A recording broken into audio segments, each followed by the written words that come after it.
1 second. Hello, boys and girls. It's your man. Aspire to Elate, Twate Latte, Matt, or Mr. New to Town, which seems to be sticking right now.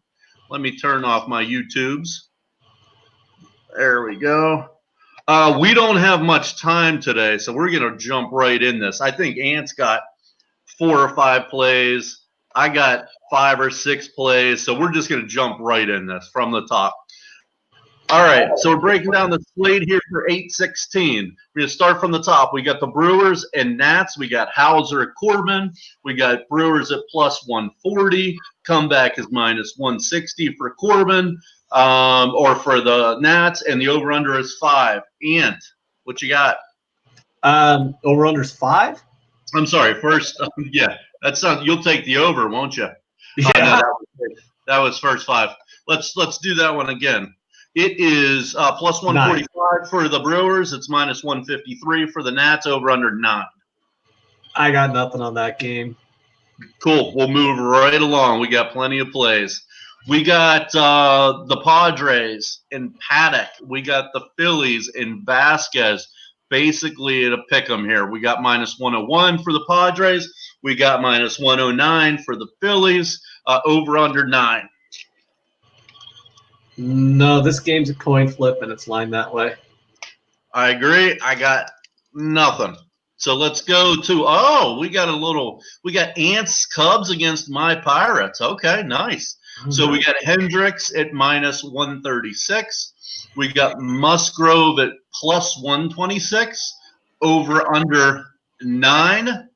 I don't have anything, although I lean Pirates team total over 3.5. It is juiced. It is minus 140.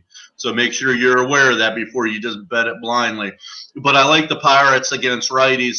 I didn't look up the numbers, but I know they've seen Hendricks probably close to 200 times, and they are a much better team batting from the left side. So I do like that over 3.5 on the Pirates team total. Ant?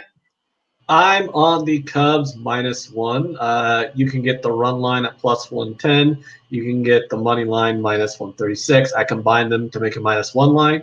So that's about minus 118 if you lose, plus 105 if you win. I like Kyle Hendricks. He's probably the most consistent Cubs starter year in and year out for the last 4 years. The total's about right. I have nothing on that. Musgrove is the poor man's Kyle Hendricks. So why bet the poor man's Kyle? He is. Talking about my man. Weak contact, pitch to contact, righty. I'm sorry. Why bet the poor man's Kyle Hendricks when you can actually bet Kyle Hendricks in this game? Cubs have a better lineup. Both the bullpens suck, so who cares about that? It is a little disappointing, though, trying to bet on my Cubs the day after a freaking blow-up from last night. Hurt my feelings, but I'm doing it. So Cubs minus 1. I hear you. So we're not opposite on this play, but we're kind of opposite on this play. So we'll see what happens here. What's up to the chat? Yuri's rocking. We got, my man, Big Bro Goo just joined the Discord today. Ant, you still haven't, by the way. It's a bone to pick with you. Corey, what's up? Ron, I work 12 hours a day, dude. I'll join over the weekend when I have time to actually look at it. You're acting like you're busy. Whatever. All right. I have a job. Do you? Yeah. Wow. Yeah, that kind of gets in the way of gambling sometimes. I'm just fucking with you, Ant. All right, let's get back to the games here. Where were we? Okay, so let's go to the Indians, who Ant loves to bet every day, against the Yanks. We got the Indians rookie on the mound against Tanaka, so we got plus 132 on the Indians. We got minus 142 on the Yanks, and we got an over/under of 10.5. I got nothing on this game. Ant, what do you say? I bet the Indians, but I beat the line move. I got the Indians at plus 145 last night. I wouldn't bet them at plus 132. I wouldn't bet the Yankees either. So at the current price, my recommendation would be to stay off. But I did get the Indians at plus 145. Official play or? I mean, I don't want to give out I would not bet it at the current number. Okay, then we'll say like a lean on that. Okay, no worries. All right, let's move it along. We got the terrible Mariners in every way against the hot-hitting Blue Jays. Okay, so we got Whistler, and the guy's name I haven't been able to pronounce all year. I've tried a million times. People have told me, still can't. So we got plus 130. Wade Pack? Yeah, and I follow the Blue Jays, and I just can't pronounce it. Whatever. So we got the Blue Jays come back at minus 143, over under 10. Man, I love the Blue Jays bat, so I want to look at their team total. It's 5.5. I mean, come on. Yeah. Now we know Whistler is he's no Roger Clemens out there, but I got to stay off 5.5 at home. I mean, you may not. I mean, they're the favorite in the game, so you're probably not going to even see the bottom of the ninth. You did 5.5? No. So I'm off that. I got nothing on that game. Ant, you got anything? I didn't bet the game, but my advice is don't lay minus 150 on the Blue Jays. Exactly right. Exactly. So that's it? Yeah, I don't have anything on that game. We got the vodka orange Gatorade going already. So it's going to be a nice Friday night for me. Okay. So we're going to an interesting game here. I'm going to catch a lot of hell for this one. Ant's already rolled his eyes at me. So we got the Orioles with Brooks, and we got the Red Sox with Porcello. Brooks and the Orioles are plus 251. Porcello, the comeback is minus 281. The over-under is 12.5. I actually took a little different stance on this. Those lines just didn't match up to me. I got that game at 11.5. So I took the full game over 11.5, and I took the first 5 under 7. I think both those could cash. I mean, if you're telling me the game's 12.5, you have to make that first 5 less, or you have to make the full game more. So I'm going to hit both these and laugh all the way to the bank. Ant, what do you got? I got nothing. If you want to just take a stab at a big price with the Orioles, I wouldn't tell you don't. But I will tell you don't lay that fucking price with Porcello on the mound. Oh, my God. Absolutely do not bet the Red Sox. You are not getting value taking them in this game. I mean, they'll probably win because they are a significantly better team than Baltimore, but minus 300? Yeah. No way. Minus 300 with Porcello, with the Red Sox really aren't even that good this year. They're 5-6 games over 500, or maybe 5. I mean, there's some value on the other side. There's some value on the Orioles at plus 240. The problem is when you bet plus 240s, you lose a lot. So I'm off the game, but I just want to let people know, don't fucking bet Boston. Yeah, I mean, a sneaky way to get on the Orioles is you could probably take them plus 2.5 runs. And I know Ant doesn't really like these derivatives because the juice is built in, and I get that. But if you want to get on the Orioles, you could take 2.5 runs at probably about even money. I mean, so minus 110 at my book. Yeah, there you go. I mean, so you could give the Orioles 2.5 run start against Porcello. I mean, and we know Porcello is. I mean, he's not terrible. But again, 2.5 runs for a hot-hitting Orioles team that just played the Astros pretty tough. Not bad.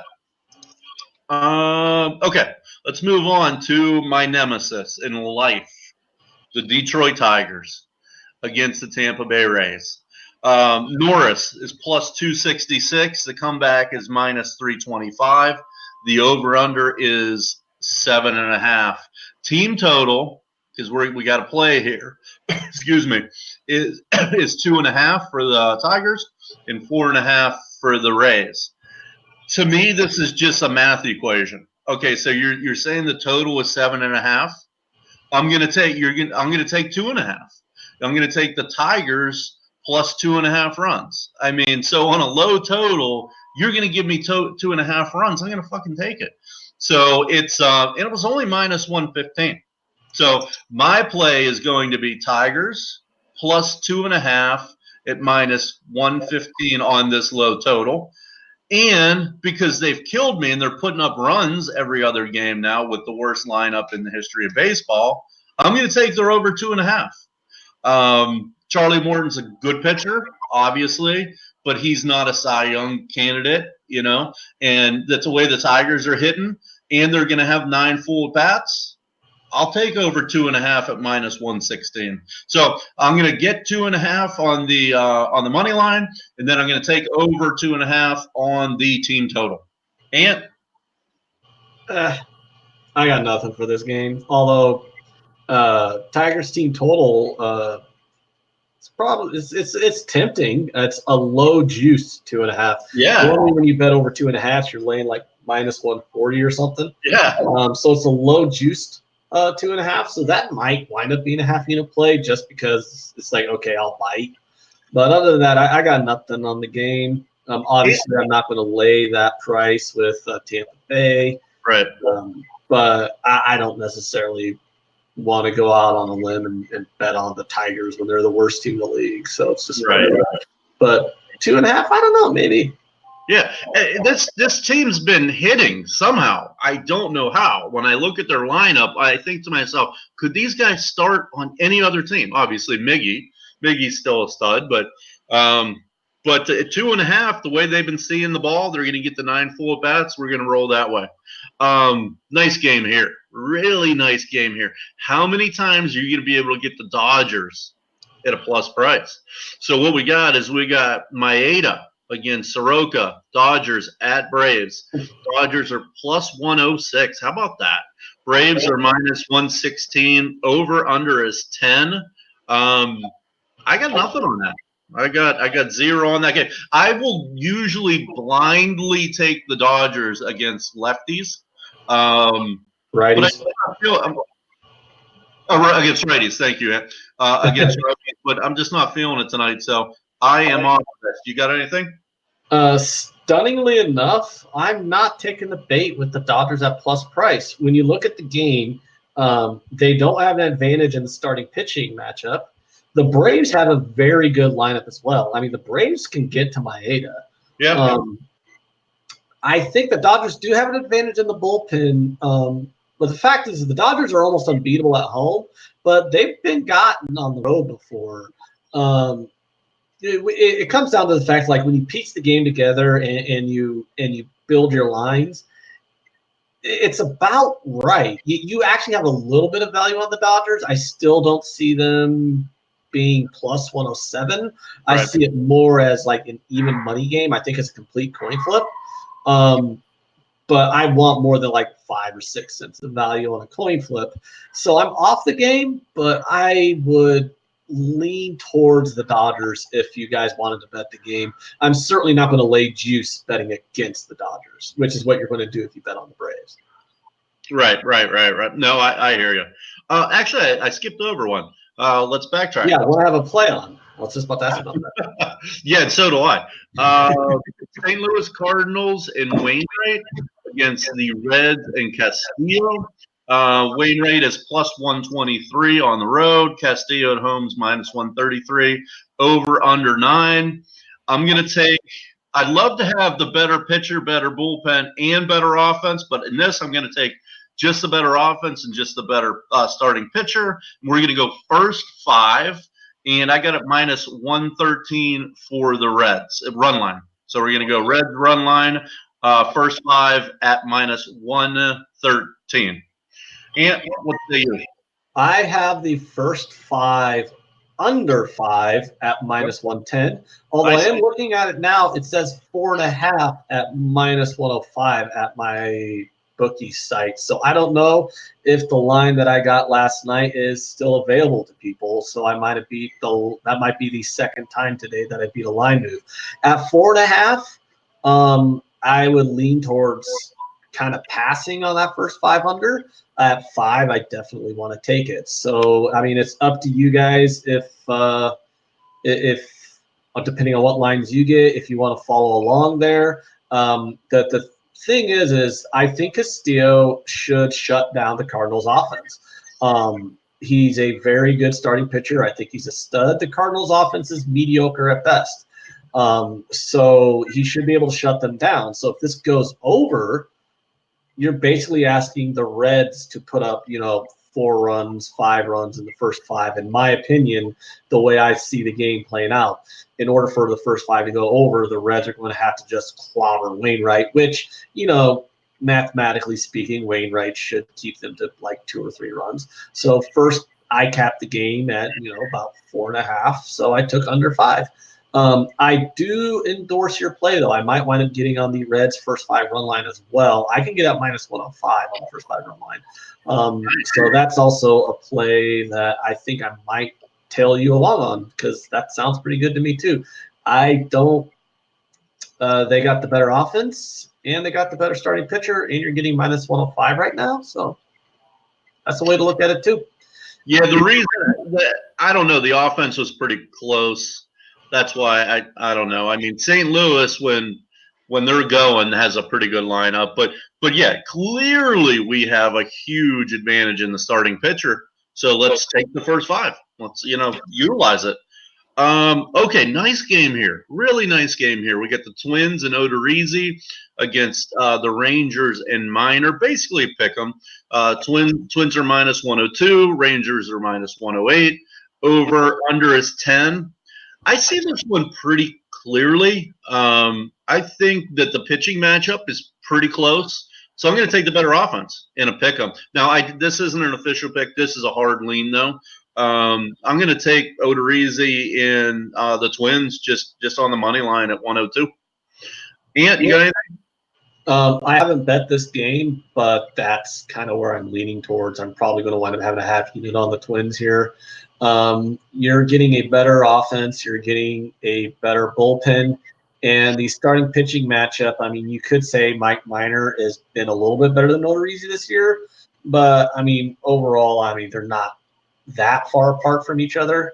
So you get the better team at a pick 'em price when you don't have a huge starting pitching advantage one way or the other. So right. I like the more I'm looking at this, I'm kind of liking the Twins a bit here. I agree with you on that one. Right, and the next is probably my play of the day. We're gonna go. So the matchup is Syndergaard and the Mets against Montgomery and the Royals. Syndergaard's and the Mets are -177. The comeback is +167. Over/unders 9. I mean, this is no brainer. We're going to knock this down to the first 5. We're going to take the better starting pitcher and the better offense, and we're going to get it at -125. So it's going to be the first 5 run line with the Mets. That's a no-brainer play. The Mets are hot. I will say Montgomery had a hell of a start his last time out. But you're going to give me, like I said, the better starting pitcher. You're going to give me the better offense, and it's under 130. I'm going to take it all day. Ant? I'm on the exact same play. Nice. Okay, perfect. Nice. Love it. All right, well, then we can move right along there. My other dreaded team, the Marlins. Oh, my God, they kill me every time out.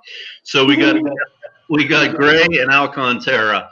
So the Marlins are +219. The comeback on the Rockies is -238.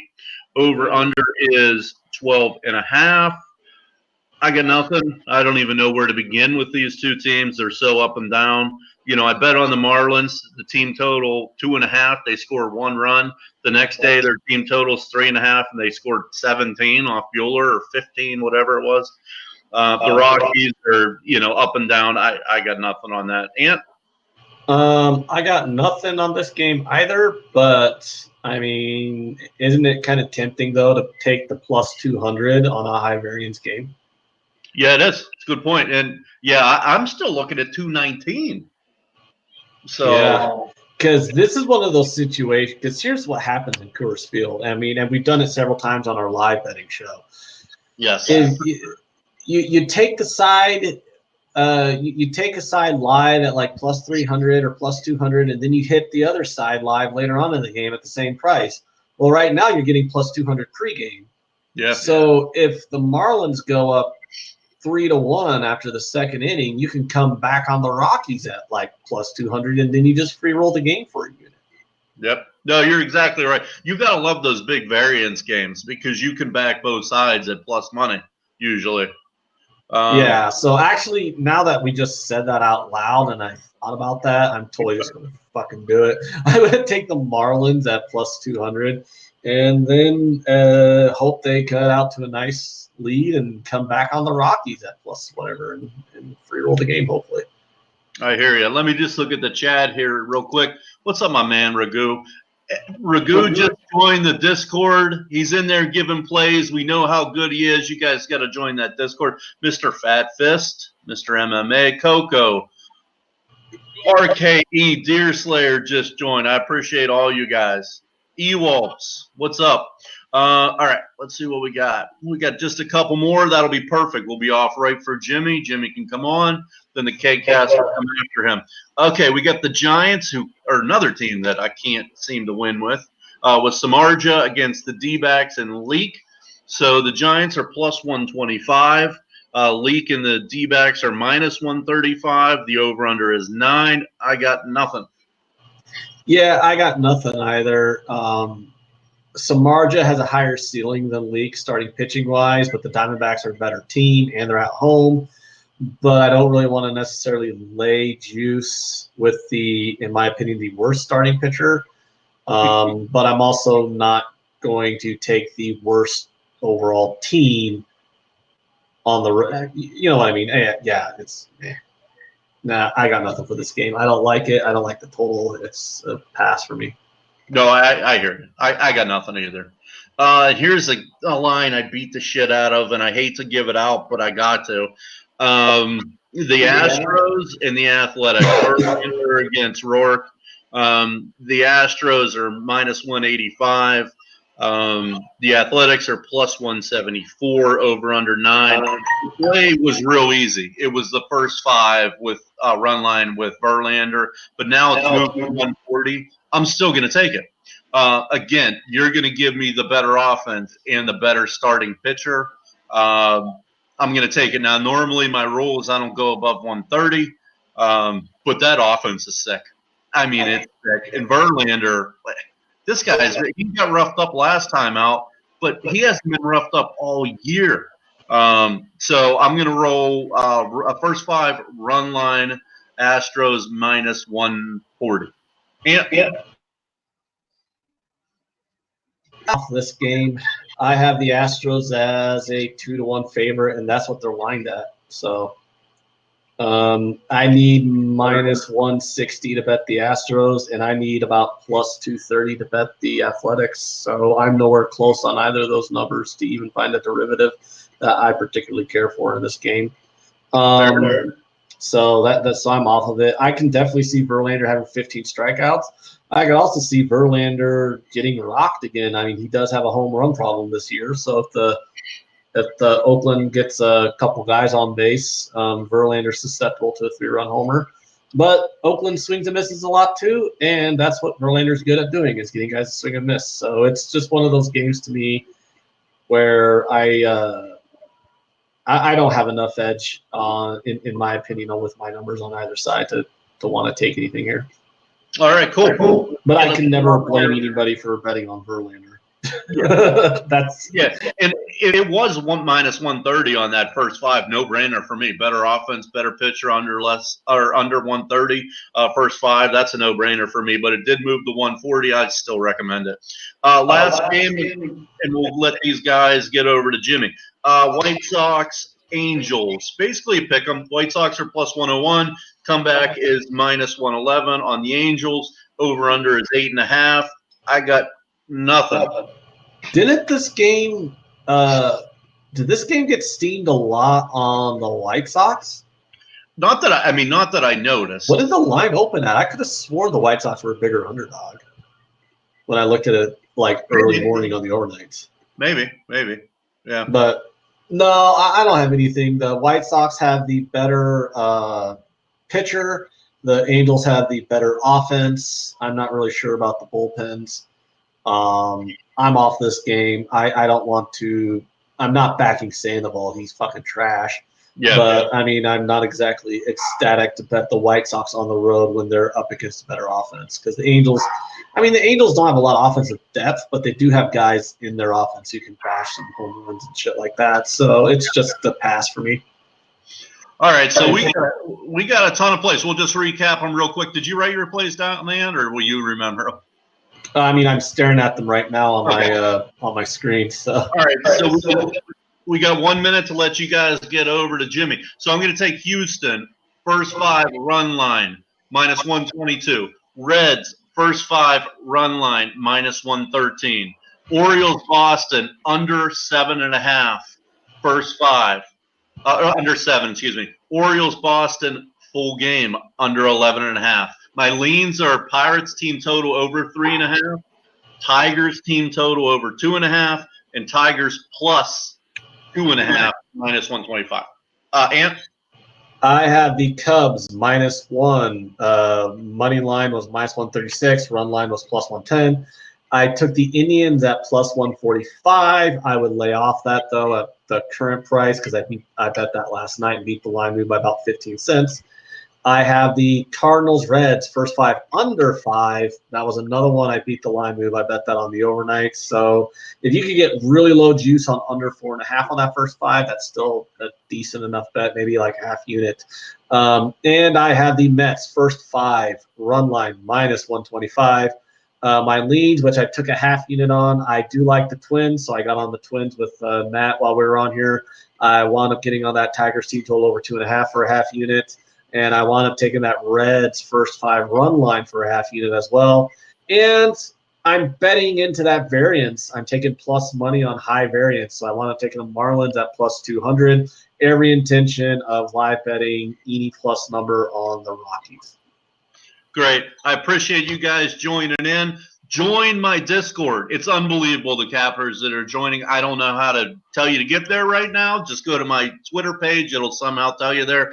But it's amazing. I appreciate you guys joining us early. Normally we'll be on at like 6:30, but we had to do a little earlier today. But anyway, Ant, I appreciate it. Chad, I appreciate it. Anything else, Ant? That's all. Thanks, guys. We appreciate it. All right. Thanks, guys. Have a great day.